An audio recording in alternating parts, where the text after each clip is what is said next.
Alors, une petite révision des différents outils qui peuvent nous permettre de faire différentes fiches de style, des fiches qui pourraient contenir des cadrages, des rectangles, des colonnes, des lignes. Donc, on va réviser les règles. On va réviser aussi les points d'origine, comment placer les lignes guides sur le plan de travail, comment travailler avec les valeurs numériques au niveau du rectangle, au niveau des lignes ici, puis on va travailler aussi avec l'outil grille. Donc, pour placer mes règles, d'abord, je dois les faire apparaître. Ici, ils sont déjà visibles, mais CTRL-R s'ils ne sont pas visibles. Je vais cliquer ici, souris, côté droit de la souris, pour voir quelle est l'échelle. En fait, je suis en millimètres, je vais me placer en centimètres. Mon point d'origine, 0 horizontal, est toujours par défaut dans le coin en haut à gauche. Donc, je vais laisser ça comme ça. Je veux tracer un cadrage, un premier cadrage qui serait à 1 cm de chaque côté. Donc, une façon que j'ai de le faire, c'est de placer les lignes repères pour pouvoir être à 1 cm. Donc, les lignes repères, clique et glisse pour les placer. Donc, je le place ici à 1 cm. Si je veux être extrêmement précis, je peux aller dans mes valeurs numériques dans le haut et lui demander d'être exactement à 1 cm. Je vais faire la même chose ici horizontalement. Donc, je vais me placer ici à 1 cm.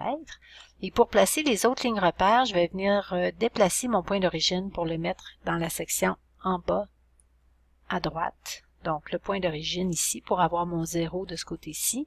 Et je vais faire la même chose. Donc, je vais placer mes lignes repères. Cette fois-ci, je vais être à moins 1 parce que je suis à l'intérieur de mon point d'origine. Et la même chose dans le haut. Donc, je ne m'attarde pas beaucoup à avoir de la précision puisque j'ai marqué mes valeurs ici. Je pourrais prendre mon outil rectangle et tracer un rectangle ici d'un coin à l'autre pour être sûr d'être exactement là, dans les bonnes dimensions. Je vais supprimer ce rectangle-là. Je vais vous montrer une deuxième façon dont vous pourriez le faire qui est un peu plus rapide parce que là, j'ai quand même manipulé pas mal en plaçant mes lignes repères. Je pourrais utiliser tout simplement mon outil rectangle et faire un clic. Les dimensions que je vais lui donner, c'est les dimensions de mon plan de travail, moins 1 cm de chaque côté. Je vais faire annuler. Je vais aller voir quelles sont les dimensions de mon plan de travail. Donc, je peux voir ici, mon plan de travail mesure 27,94 par 21,59. Je reviens avec mon rectangle. Donc, ici, 27 moins 1 cm de chaque côté, ça fait 21,94. Et en hauteur, j'avais 21,59 moins 1 cm de chaque côté qui fait 19,59. Je fais OK. Donc ici, j'ai mon rectangle. Pour le placer correctement, je peux tout simplement lui demander d'aligner sur le plan de travail, horizontalement et verticalement. Et on voit qu'il vient se placer exactement sur les lignes repères que j'avais placées. Donc si je voulais faire un deuxième rectangle à l'intérieur avec une ligne un peu plus étroite, puis avoir une marge de 5 par exemple, disons 5 mm. Donc, je vais faire ici, je vais enlever encore une fois 1 cm. Oups.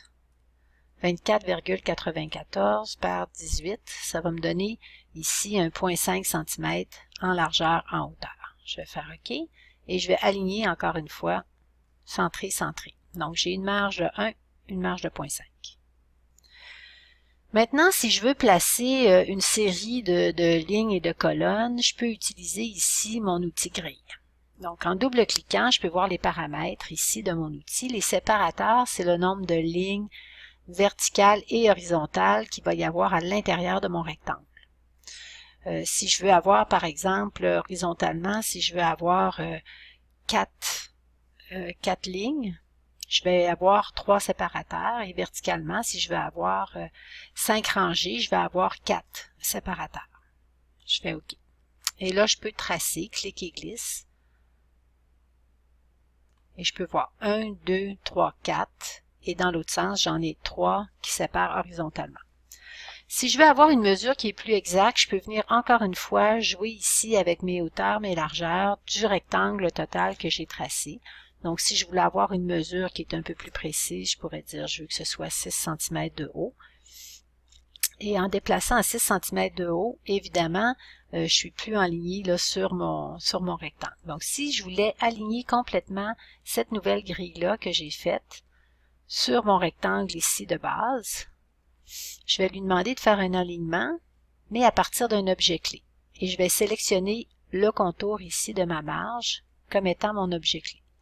Donc, en sélectionnant cet objet-là, il devient en surbrillance et ça va être lui qui va être utilisé, qui ne bougera pas dans le fond pour faire mon alignement. J'ai demandé de faire un alignement vers le bas.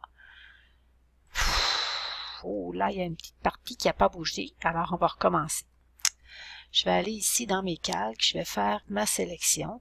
Donc, j'ai mon outil grille ici, que je vais utiliser avec mon outil rectangle ici. Donc là, mes deux objets sont sélectionnés.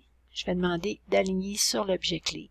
Je vais sélectionner celui-là comme étant mon objet clé et je vais lui demander de faire mon alignement vers le bas. Donc là, présentement, c'est parfaitement aligné. Si je veux déplacer certaines lignes à l'intérieur de ça pour avoir des carrés qui sont plus grands, encore une fois, je peux faire un déplacement. Je pourrais sélectionner ma ligne ici et lui demander de la déplacer avec les valeurs qui sont numériques. Donc présentement, je suis à moins 6 par rapport au bas de ma page. Je pourrais lui demander d'être à, par exemple, ici, moins 6,5 si je voulais remonter la ligne. Donc 6,5, il va le remonter légèrement. Ici, je pourrais faire la même chose, sélectionner celle-là et lui demander d'être à moins 3,5 pour le déplacer de 0,5 vers le haut. Maintenant, si je veux écrire du texte, donc je dois être attentif quand j'écris du texte de ne pas transformer mon outil texte en outil texte captif. Vous voyez le curseur ici, en fait, j'ai l'image en fait du curseur texte qui est inséré dans un petit carré pointillé, qui me dit que c'est du texte libre. Donc, si je clique là-dessus et que j'écris du texte, je n'ai pas de retour de ligne, le texte continue jusqu'à ce que j'appuie sur retour de ligne. Je vais supprimer ça. Si je prends mon outil texte et que je m'approche ici d'un objet qui est fermé, au lieu d'avoir un carré autour de mon curseur, j'ai un cercle. Donc là, ce que ça veut dire, c'est que mon texte va être captif à l'intérieur de l'objet sur lequel il est placé et je vais perdre cet objet-là qui va devenir en quelque sorte une ligne guide. Donc pour vous montrer, si je clique ici, j'ai perdu mon rectangle ici qui faisait partie de ma grille. Donc moi, c'est pas ce que je veux avoir. Je vais faire CTRL-Z. Je vais écrire mon texte à l'extérieur. Donc, je pourrais marquer, par exemple, tissu principal. Et ensuite, je vais le déplacer pour le mettre dans la case. Ce qui m'évite justement de transformer mon texte en texte captif. Alors voilà pour la révision. C'est pas une révision qui est très compliquée, mais ça va vous permettre de sauver, je l'espère, un petit peu de temps.